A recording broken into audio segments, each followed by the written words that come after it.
दोस्तों नमस्कार, आप सभी का हमारे यूट्यूब चैनल पर स्वागत है। हमारे यूट्यूब चैनल पर क्लास 12 की बायोलॉजी चल रही थी। इसके अंतर्गत हमारा चैप्टर नंबर 8वां चल रहा है, जिसे हम लोग कहते हैं मानव स्वास्थ्य तथा रोग। तो इसके अंतर्गत अभी तक हम लोगों ने लेक्चर नंबर 7 तक डिस्कस कर लिया था। अगर आपने उन वीडियोस को नहीं देखा है तो उसे आप लोग अभी जाकर के देख लेना। और आज का जो आपका लेक्चर नंबर 8 होने वाला है बहुत ही महत्वपूर्ण होने वाला है, क्योंकि इस वीडियो में हम लोग प्रोटोजोआ से होने वाले जो रोग होता है, सबसे महत्वपूर्ण रोग इस वीडियो में हम लोग पढ़ने वाले हैं, जिसका नाम होता है मलेरिया। ठीक, तो वीडियो आप लिए बहुत ज़्यादा महत्वपूर्ण होने वाली है, इसलिए वीडियो को आप लोग अंत तक देखना। साथ ही मैं बताना चाहता हूँ, अगर आप लोग को इसी प्रकार से फिजिक्स, केमिस्ट्री और बायोलॉजी की सभी चैप्टर्स के नोट चाहिए तो डिस्क्रिप्शन में मेरा व्हाट्सएप नंबर मिल जाएगा, आप लोग मुझसे वहाँ से कांटेक्ट कर सकते हैं। साथ ही में डिस्क्रिप्शन में आपको एक फ्री व्हाट्सएप ग्रुप भी मिल जाएगा, जिसमें आपको वीडियो की नोटिफिकेशन वगैरह मिलती हैं और जो भी इंपॉर्टेंट इन्फॉर्मेशन रहता है वो मैं वहाँ पर शेयर कर दूंगा। ठीक, और अगर आपको नोट्स वगैरह चाहिए तो डिस्क्रिप्शन में मेरा व्हाट्सएप नंबर मिलेगा, आप लोग मुझसे कॉन्टैक्ट कर सकते हैं, जिसमें आपको फिजिक्स, केमिस्ट्री, बायोलॉजी के सभी चैप्टर्स के नोट्स प्लस IMP क्वेश्चन आपको नवंबर में अगर आप लोग ज्वाइन करते हैं तो केवल 149 में दिया जा रहा है। तो जितनी जल्दी हो सके आप लोग ज्वाइन कर सकते हैं और मैसेज करके डेमो नोट्स को प्राप्त कर सकते हैं। अगर आपको नोट्स अच्छा लगता है तो आप लोग सभी चैप्टर्स के नोट्स को भी ले सकते हैं। ठीक, तो चलिए तो वीडियो को शुरू करते हैं अपना टाइम को वेस्ट करते हुए। तो हमारा चैप्टर चला था चैप्टर नंबर 8 क्लास 12 बायोलॉजी का, जो आपका होता है मानव स्वास्थ्य तथा रोग। उसमें अभी तक हम लोगों ने लेक्चर नंबर 7 तक डिस्कस कर लिया था और आज का लेक्चर नंबर 8 आप लोगों के लिए बहुत ज़्यादा महत्वपूर्ण होने वाला है। तो लेक्चर नंबर 8 में हम लोग पढ़ने वाले हैं मलेरिया रोग के बारे में, जो आप लोग यहाँ पर देख पा रहे होंगे इस प्रकार से। तो सभी चीज़ें मैंने अच्छे तरीके से लिख रखी है, बस आपको समझाना है। और आप लोग चाहें तो उसे नोट भी कर सकते हैं और चाहें तो आप लोग ग्रुप भी ज्वाइन कर सकते हैं। ठीक, तो ये सारी चीज़ें हो गई। अब हम लोग बात कर लेते हैं कि जो मलेरिया रोग होता है किस प्रकार से फैलता है, मलेरिया रोग के बारे में क्या क्या अवधारणाएं शामिल हैं, तो उन सभी चीज़ों को हम लोग अच्छे तरीके से समझेंगे। और ये जो आपका चैप्टर नंबर 8वां है, बहुत सारे रोगों के बारे में हम लोगों ने अभी तक डिस्कस कर लिया है। अगर आपने अभी तक नहीं देखा उन सभी चीज़ों को तो आप लोग जरूर देख लेना। और अगर आपको वीडियो पसंद आए तो वीडियो को लाइक और साथ ही में चैनल को सब्सक्राइब भी कर देना, सभी महत्वपूर्ण वीडियोज़ को प्राप्त करने के लिए। ठीक, तो अगर मलेरिया रोग की बात करें अगर हम लोग, तो ये रोग आपके लिए बहुत ज़्यादा महत्वपूर्ण होता है और बोर्ड एग्जाम में आपकी इसकी बहुत ज़्यादा संभावना बनती है आने के लिए। ठीक, तो इसलिए इस रोग को आप लोग अच्छे तरीके से समझोगे, क्योंकि यही रोग आपके एग्जाम में बहुत बार आ सकता है, क्योंकि इसका बहुत ही इंपॉर्टेंस है आपके बोर्ड एग्जाम के लिए। ठीक, तो मलेरिया रोग की अगर हम लोग बात करें तो 19वीं शताब्दी तक लोग यह समझते थे कि मलेरिया रोग जो आपका होता है वो दलदली स्थानों से निकली गंदगी व नम हवा के कारण होता है। ठीक, यानी कहने का मतलब ये है कि जो 19वीं शताब्दी तक जो लोग थे वो यह मानते थे कि जो मलेरिया रोग होता है वो आपका जो दलदली वाले स्थान होते हैं, यानी कि जैसे मान लीजिए किसी स्थान पर पानी वगैरह भर जाता है बहुत समय तक के लिए तो वो दलदल हो जाता है वहाँ पर। ठीक, तो वहाँ से जो निकली गंदगी होती है या फिर नम हवा होती है उसके कारण ही मलेरिया रोग होता है, ये लोग मानते थे 19वीं शताब्दी तक वाले लोग। ठीक, उसके बाद में फिर यही इसी से इसका नाम भी मलेरिया पड़ा, यानी कि इसका नाम इस प्रकार से मलेरिया पड़ा क्योंकि गंदगी और हवा से ही ये रोग होता था, उन लोगों का मानना था। तो इसी के लिए इसका नाम क्या पड़ गया, मलेरिया नाम पड़ गया। ठीक, तो अब हम लोग बात करेंगे इसके रोग जनक के बारे में। तो यानी कि जो मलेरिया रोग होता है किस प्रकार के प्रोटोजोआ के वजह से ये मलेरिया रोग होता है, इसको अब हम लोग को समझना है। तो रोग जनक की अगर हम लोग बात करें तो यह रोग एक कोशिकीय प्रोटोजोवन परजीवी प्लाज्मोडियम द्वारा होता है।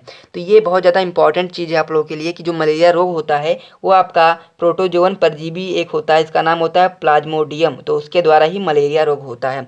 अब इसका संक्रमण किस प्रकार से होता है, यानी कि कह सकते हैं किस प्रकार से मलेरिया रोग फैलता है, तो इस रोग का जो वाहक होता है वो मादा एनाफ्लीज मच्छर होता है। ठीक, यानी कहने मतलब ये है कि जो प्लाज्मोडियम होता है वो मादा एनाफ्लीज की लार में पाया जाता है, जो मच्छर होता है मादा एनाफ्लीज इसकी लार में पाया जाता है। और जब वो किसी व्यक्ति को काटता है तो क्या होता है कि वही जो प्लाज्मोडियम होता है वो किसी व्यक्ति के शरीर के अंदर चला जाता है, इसी की वजह से उसे मलेरिया रोग हो जाता है। इसलिए हम लोग कह सकते हैं कि जो इसका संक्रमण होता है वो मादा एनाफ्लीज मच्छर के द्वारा होता है। ठीक, ये चीज़ आपको ध्यान रखनी है।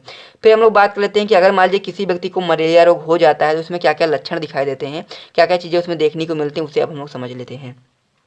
कि अगर कोई व्यक्ति अगर मलेरिया रोग से पीड़ित है तो उसमें क्या होगा कि मलेरिया में बुखार चढ़ने से पहले रोगी की भूख खत्म हो जाती है। ठीक, यानी कहने मतलब ये है कि जब बुखार आता है तो उससे पहले ही जो रोगी होता है उसकी भूख वगैरह खत्म हो जाती है, मुंह सूखने लगता है, सिर, पेशियों और जोड़ों में दर्द होने लगता है। ये चीज़ आपको ध्यान रखना है कि मलेरिया रोग में क्या होता है, सबसे पहली चीज़ आपकी भूख खत्म हो जाएगी, मुँह सूखने लगेगा, सिर, पेशियाँ और जोड़ों में दर्द स्टार्ट हो जाएगा और साथ में जी मचलाने लगेगा। तो ये सारी चीज़ें जो होती हैं ये मलेरिया रोग के लक्षण होते हैं। यानी कि अगर ये ऐसा लक्षण आपको दिखाई पड़ता है तो आप लोग कहीं अनुमान लगा सकते हैं कि आपको मलेरिया रोग हो गया है। ठीक, तो अब ये सारी बातें हो गई। अब हम लोग बात कर लेते हैं कि इसका रोकथाम या फिर उपचार किस प्रकार से किया जा सकता है। तो जो मलेरिया रोग है इसका बहुत ही सिंपल सा रोकथाम है, क्योंकि अगर हम लोग अपने आसपास गंदगी नहीं होने देंगे, साथ ही में गंदा पानी इकट्ठा नहीं होने देंगे, उसमें क्या करेंगे DTG का छिड़काव करते रहेंगे जिसकी वजह से वहाँ पर मच्छर ना पैदा हो, और जब मच्छर पैदा होंगे वही तो आपको मलेरिया रोग फैलाएंगे। तो इसीलिए हम लोग क्या करना है, अपने आसपास गंदगी या कह सकते हैं गंदे पानी को इकट्ठा होने ना दें, साथ ही में मच्छरों से बचाव के लिए मच्छरदानी वगैरह का प्रयोग करना चाहिए, ताकि अगर आपको मच्छर काटेंगे नहीं तो आप लोग को मलेरिया रोग होगा नहीं, अगर मच्छर आपको काट लेंगे तो मलेरिया रोग हो जाएगा। इसीलिए मच्छरों से बचाव के लिए आप लोग मच्छरदानी का प्रयोग कर सकते हैं। साथ ही में आसपास के गड्ढे में पानी रुकने ना दें, यानी कि मान लीजिए आपके घर के आसपास में कोई गड्ढा है और वहाँ पर अगर पानी किसी वजह से रुक जा रहा है तो उसे आप लोग जरूर साफ कर दें, जिसकी वजह से वहाँ पर पानी ना रुके।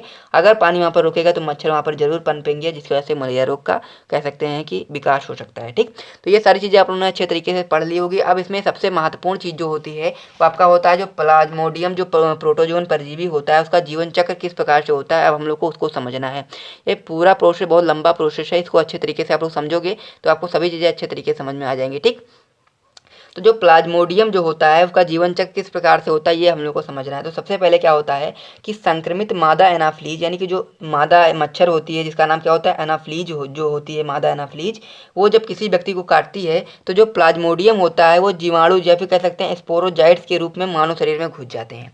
तो ये चीज़ आपको ध्यान रखनी है कि जो मादा एनाफ्लीज होती है वो किससे संक्रमित होती है, वो आपकी होती है प्लाज्मोडियम से संक्रमित।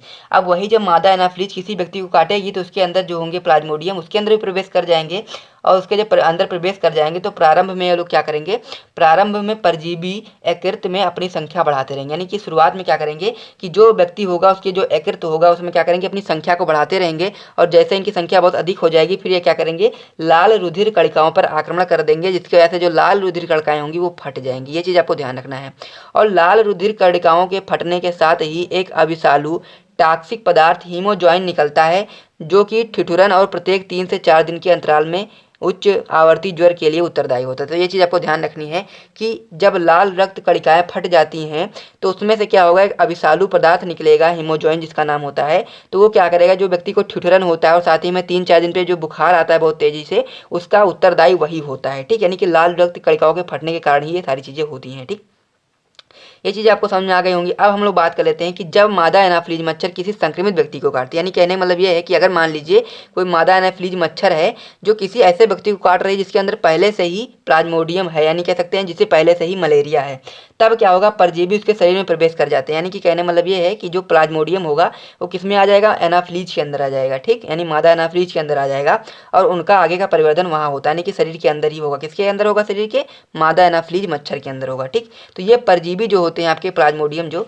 ये क्या करेंगे मच्छर में बहुसंख्यात्मक रूप से बढ़ते रहेंगे और साथ ही में जीवाणु बन जाते हैं जो कि उसकी लार्व ग्रंथियों में जमा हो जाते हैं। ठीक, तो ये चीज़ आपको ध्यान रखनी है।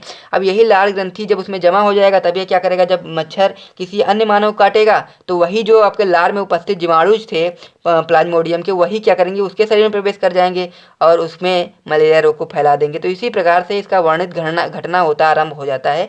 और मलेरिया रोग को हम लोग कह सकते हैं कि जो मलेरिया रोग होता है, मलेरिया परजीवी को अपना जीवन चक्र पूरा करने के लिए 2 प्रकार के लोगों की आवश्यकता होगी। पहली चीज़ तो क्या होगा, मनुष्य और मच्छर, 2 परपोषियों की जरूरत पड़ती है। जो मलेरिया परजीवी होता है अपना जीवन चक्र पूरा करने के लिए मच्छर और मनुष्य 2 परपोषियों की जरूरत पड़ती है। और मादा एनाफ्लीज रोग वाहक अर्थात रोग का संचरण करने वाली भी है। ठीक, ये चीज़ आपको ध्यान रखनी है कि जो मलेरिया परजीवी होते हैं उनको अपना जीवन चक्र पूरा करने के लिए मनुष्य और मच्छर की आवश्यकता होगी। और साथ ही में जो मच्छर होता है जो आपका कैसा होता है, मादा एनाफ्लीज जो मच्छर होता है वो इस रोग का संक्रमण के रूप में भी कार्य करती है, यानी कि इसको फैलाने का भी कार्य करती है। ये चीज़ आपको ध्यान रखना है। ठीक, उसका जो लास्ट पॉइंट है इसका कि इस रोग के उपचार के लिए एंटीमनी यौगिक औषधियों का प्रयोग करना चाहिए। तो ये चीज़ आपको ध्यान रखनी है कि अगर मान लीजिए किसी व्यक्ति को मलेरिया रोग हो जाता है तो उसके उपचार के लिए हम लोग क्या कर सकते हैं, एंटीमनी यौगिक औषधियों का प्रयोग कर सकते हैं। ठीक, तो जो आपके प्रोटोजोआ से होने वाले जितने भी महत्वपूर्ण रोग थे सभी रोगों को हम लोग इस वीडियो में समाप्त कर दिया है।